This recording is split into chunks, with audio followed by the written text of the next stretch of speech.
The story opens with humanity's first encounter with the cosmic defense grid 3 decades ago. The massive alien network had appeared overnight, surrounding Earth with invisible barriers that blocked all space travel beyond the moon.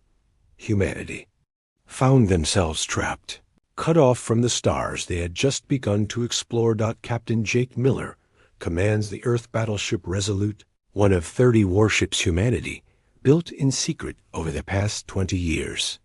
Hidden in asteroid fields and dark space, these ships represent humanity's desperate preparation for an uncertain future.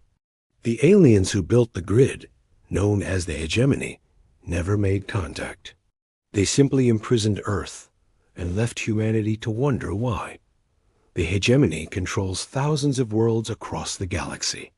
Their grid systems protect core worlds while their fleets patrol the outer territories. To them, Earth was just another primitive world that needed to be contained until they decided humanity's fate. On a routine patrol near the grid's edge, Miller's crew detects something impossible. The energy readings from the barrier are fluctuating. For 30 years, the grid had been perfectly stable, humming with constant power. Now, sections are flickering like dying lights. Lieutenant Beck, the ship's science officer, runs diagnostics while the bridge crew watches in stunned silence. The readings are clear. The grid isn't just weakening, it's beginning to collapse. Whatever technology keeps it running is failing. Admiral Ross receives the report at Earth Command.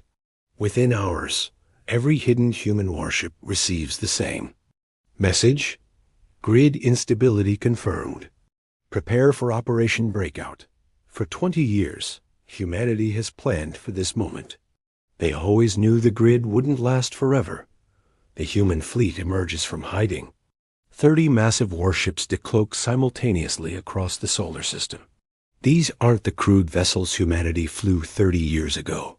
These ships carry weapons that can crack moons, shields that can withstand star-level energies and engines that bend space itself. Dr. Alan West, Earth's lead physicist, explains the situation to the fleet commanders via secure link. The grid's collapse appears to be spreading across hegemony space. Their sensors are detecting similar failures near other star systems. Something has gone catastrophically wrong with hegemony technology.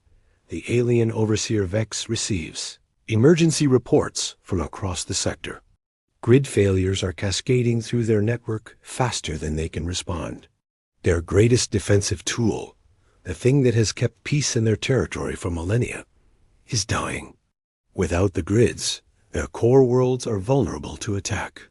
From the many species they've suppressed over the centuries. Captain Miller watches the barrier around Earth flicker and fade. For the first time in 30 years, space beyond the moon lies open. The stars that humanity once thought lost are calling again. But this isn't just about freedom anymore. Intelligence reports suggest the hegemony is in chaos. Their fleets are scattered, trying to protect hundreds of worlds without their defensive grids. The story establishes that humanity isn't just breaking free, they're inheriting a power vacuum. The hegemony's collapse leaves thousands of worlds without protection. Some will welcome human intervention. Others will fight to maintain the old order. But Earth's fleets are ready for both possibilities. As Part 1 ends, Admiral Ross gives the order that changes everything. All ships begin jump calculations for hegemony space. It's time to show the galaxy what humans can do when we're no longer caged. The grid around Earth dies with a final pulse of fading light, and humanity's warships leap toward the stars, ready to claim their place in a galaxy suddenly full of opportunities. The human fleet jumps into hegemony space for the first time in 30 years. Captain Miller's Resolute leads a strike force of 8 warships toward Kepler Station, a major hegemony outpost just 12 light years from Earth. Intelligence suggests the station coordinates defense grids for this entire sector. The jump completes flawlessly. Earth's new engines, developed during the years of imprisonment, prove far superior to old human technology. The fleet drops out of hyperspace in perfect formation, catching the aliens completely off guard. Kepler Station hangs in space like a massive crystal, beautiful but alien. Its 6 arms stretch for kilometers, each one bristling with weapons that could destroy cities. Under normal circumstances, the station's grid would have detected the human fleet hours before they arrived. Now, with their early warning systems down, the aliens have mere minutes to respond. Commander Torx commands the station's defenses. His people, the Hegemony's warrior caste, have kept peace in this sector for 800 years. They've never faced a serious threat. Their weapons are designed to intimidate primitive species, not fight peer-level technology. The battle begins when Torx orders his fighters to intercept. 200 alien craft launch from the station's bays, their energy weapons charging as they race toward the human ships. These fighters have terrorized countless worlds, but they've never fought anyone who could shoot back effectively. Lieutenant Hayes commands the Resolute's weapon systems. Earth's particle beams tear through the alien formation like it's made of paper. The aliens' shields, designed to stop primitive missiles and lasers, offer no protection against humanity's advanced energy weapons. Within minutes, half their fighters are burning debris. Dr. West monitors the battle from Earth Command. The data flowing back confirms what human scientists suspected during the long years of captivity.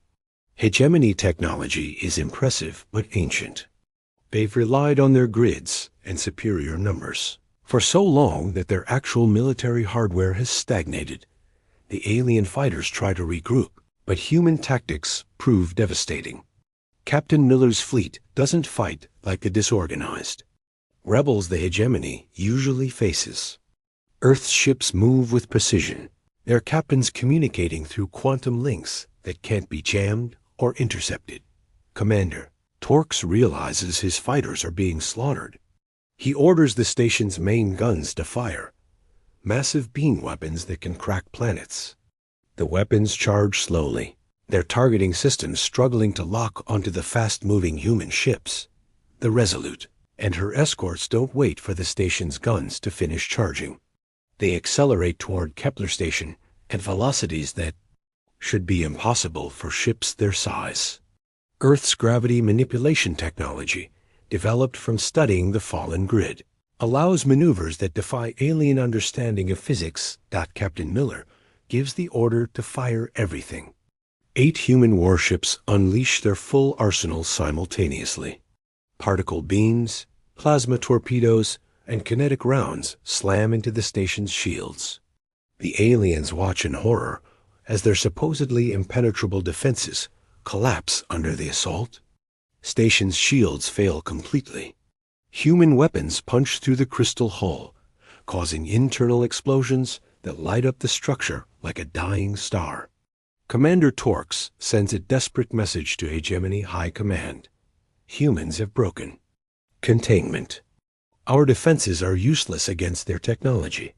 Requesting immediate reinforcement, but no reinforcements are coming.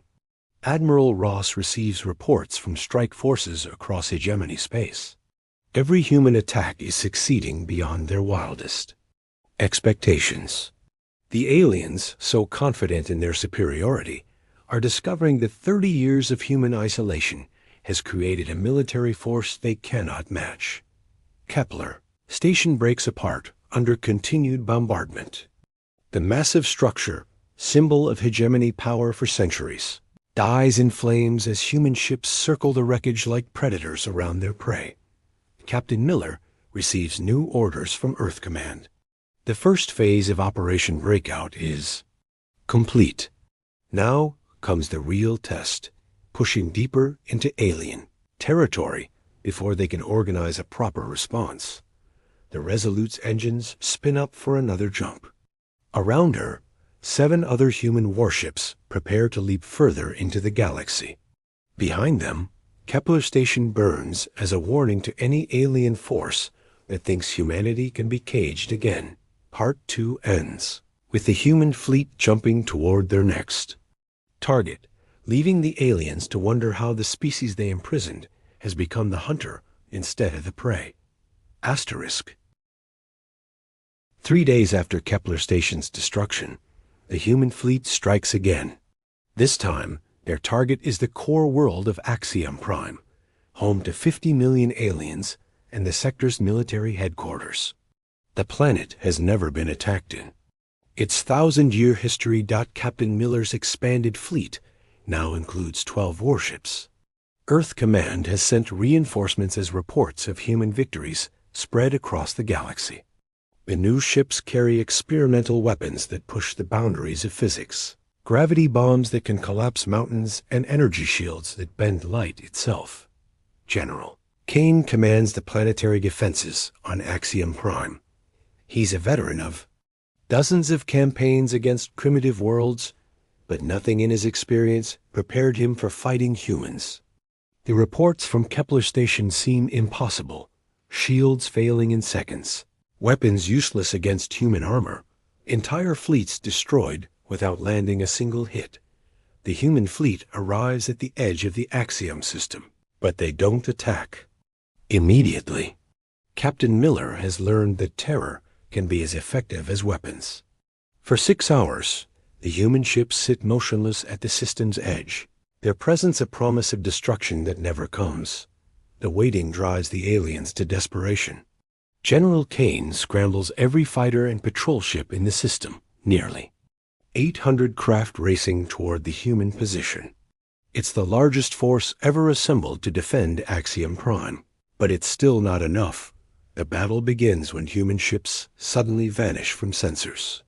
Earth's stealth technology, developed during years of hiding from the grid, makes their warships invisible to alien detection.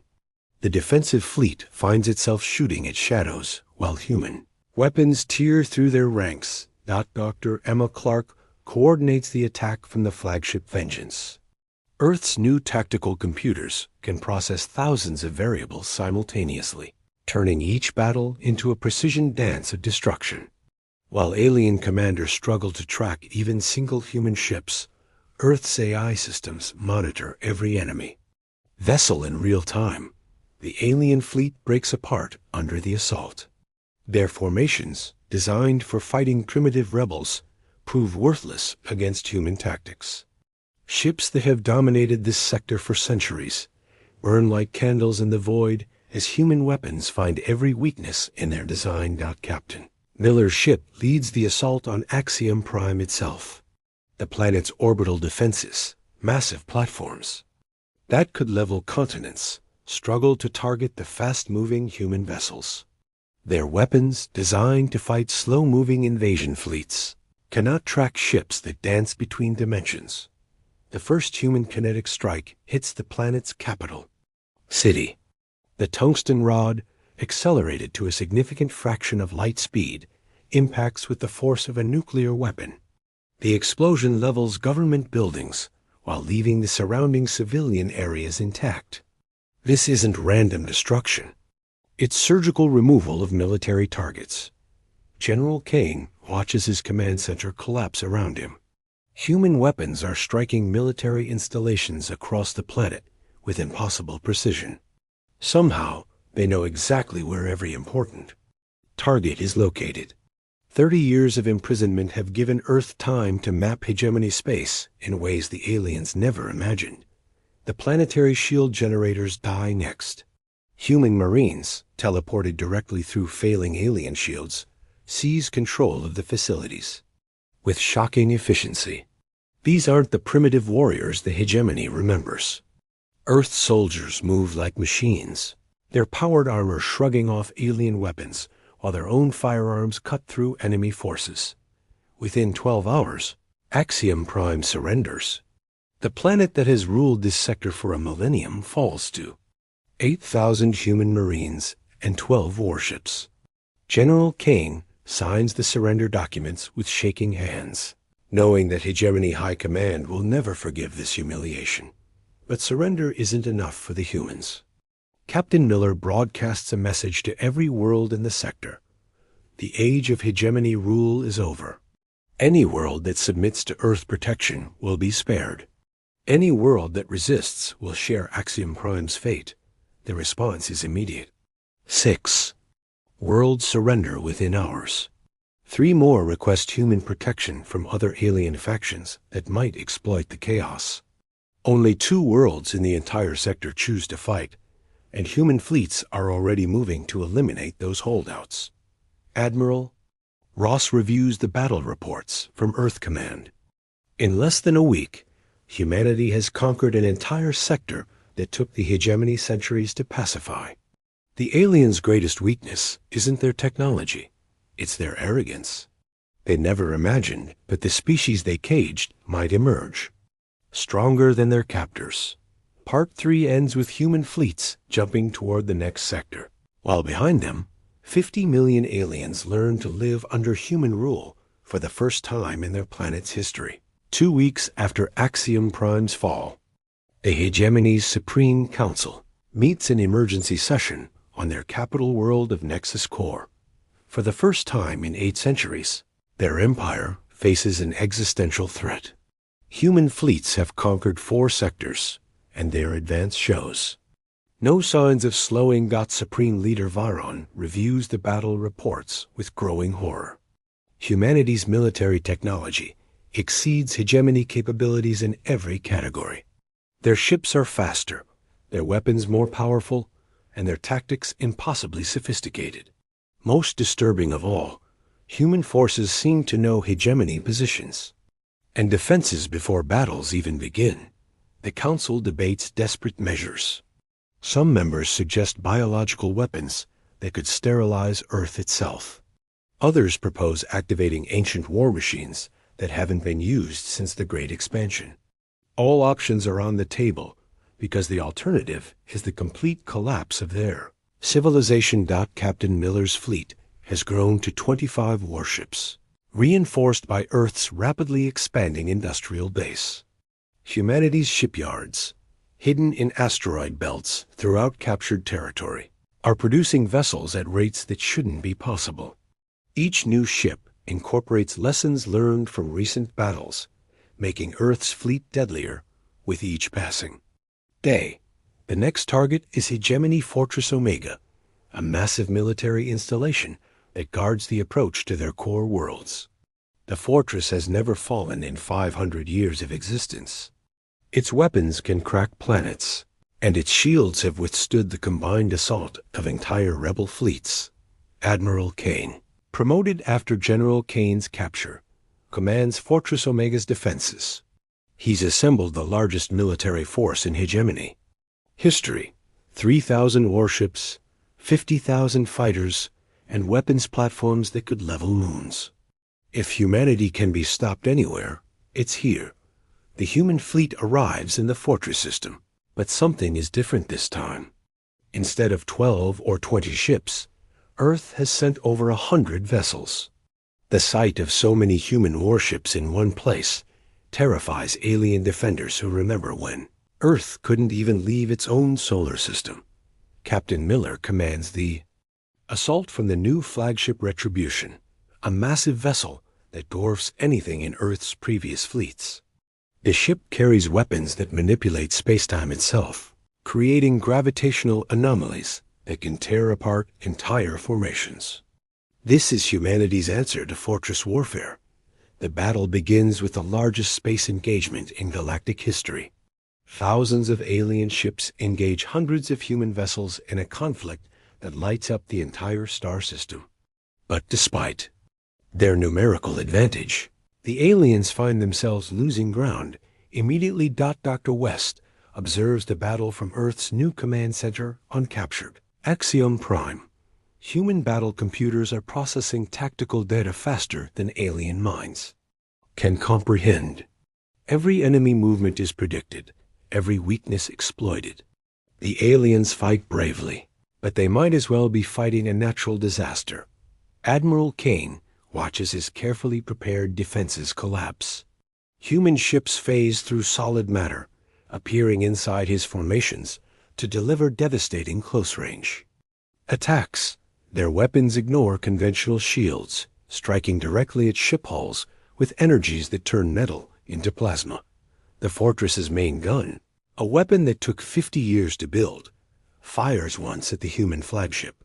The beam carries enough energy to destroy continents, but the retribution simply absorbs the attack and converts it into power for its own weapons. The return shot cracks Fortress Omega in half. Supreme Leader Varon receives Admiral Kane's final transmission. The fortress is lost. Human technology is beyond our understanding. Recommend immediate evacuation of core worlds. The message cuts off as Fortress Omega explodes, taking 3,000 alien ships with it. The human fleet doesn't stop to celebrate. Within hours, they're jumping toward Nexus Core itself, the heart of hegemony civilization. For 800 years, no enemy force has threatened the capital world. Now, humanity's warships are less than a week away. Panic spreads through hegemony space as news of the fortress's destruction reaches every world in their empire. Alien governors begin surrendering their planets to approaching human fleets than face destruction. The empire that once seemed invincible is collapsing faster than anyone thought possible. Captain Miller reviews intelligence reports about Nexus Core's defenses. The planet is protected by weapons that could shatter stars, but humanity has already proven that hegemony superweapons are useless against Earth's technology. The final battle will be a demonstration, not a war. The human fleet emerges from hyperspace at the edge of the Nexus Core system, home to the hegemony's capital world and seat of their galactic empire. 150 human warships hang in space like harbingers of a new age, their weapons trained. On the planet that has ruled the galaxy for nearly a millennium, Supreme Leader Varon stands in his command center, watching displays that show humanity's overwhelming force. The planet's defenses, built over centuries to repel any conceivable attack, seem pitiful compared to the fleet that destroyed Fortress Omega. For the first time in hegemony history, their capital world faces certain defeat. Captain Miller broadcasts a message to Nexus Core. This is Captain Jake Miller of the Earth Federation Fleet. You have 30 minutes to surrender unconditionally. Any attempt at resistance will result in the complete destruction of your military capabilities. The message is transmitted in perfect hegemony standard, another reminder of how thoroughly humans studied their captors during the years of imprisonment. The response comes not from military commanders, but from civilians. Across Nexus Core, alien populations flood communication channels with surrender requests. They've heard what happened to worlds that resisted human forces, and they've seen the mercy shown to those who submitted peacefully. The choice is obvious to everyone except the Supreme Council. Dr. West coordinates the operation from the flagship Dominion, humanity's newest and most powerful vessel. The ship serves as a mobile command center, its quantum computers processing data from across the galaxy. Earth's new empire already spans dozens of sectors, and each day brings reports of more worlds joining the human sphere. Some hegemony council members argue for a final battle, claiming that dying with honor is preferable to submission. But Supreme Leader Varon understands what others refuse to see. This isn't about honor anymore. It's about species survival. The humans have proven they can destroy any military force the hegemony can field. The 30-minute deadline passes without resistance. Nexus Core's orbital defenses power down one by one as alien commanders choose survival over futile heroism. The planet that once commanded thousands of worlds surrenders to the species it imprisoned. Just months ago, human Marines land on Nexus Core to secure key installations. These aren't the primitive warriors the aliens remember from first contact. Earth's soldiers move with mechanical precision, their equipment so advanced it seems like magic to hegemony observers. Within hours, they control every critical facility. On the planet. Captain Miller meets with Supreme Leader Varon in the former hegemony headquarters. The building, a monument to alien supremacy, now flies Earth's flag alongside banners representing humanity's growing alliance of member worlds. The symbolism isn't lost on either leader. The surrender documents are surprisingly generous. Humanity doesn't seek to destroy hegemony civilization, only to replace its leadership. Alien worlds that accept Earth's protection will retain their local governments and cultures. Those that contributed to humanity's imprisonment will face occupation until they prove their trustworthiness. Admiral Ross arrives from Earth aboard a massive colony ship carrying 10 million human settlers. Earth's population has exploded during the Liberation Campaign, with new generations born specifically to help govern humanity's expanding territory. These aren't conquerors, but administrators, ready to build a better galaxy. The hegemony's former. Subjects react to news of Earth's victory, with celebrations that span entire star systems.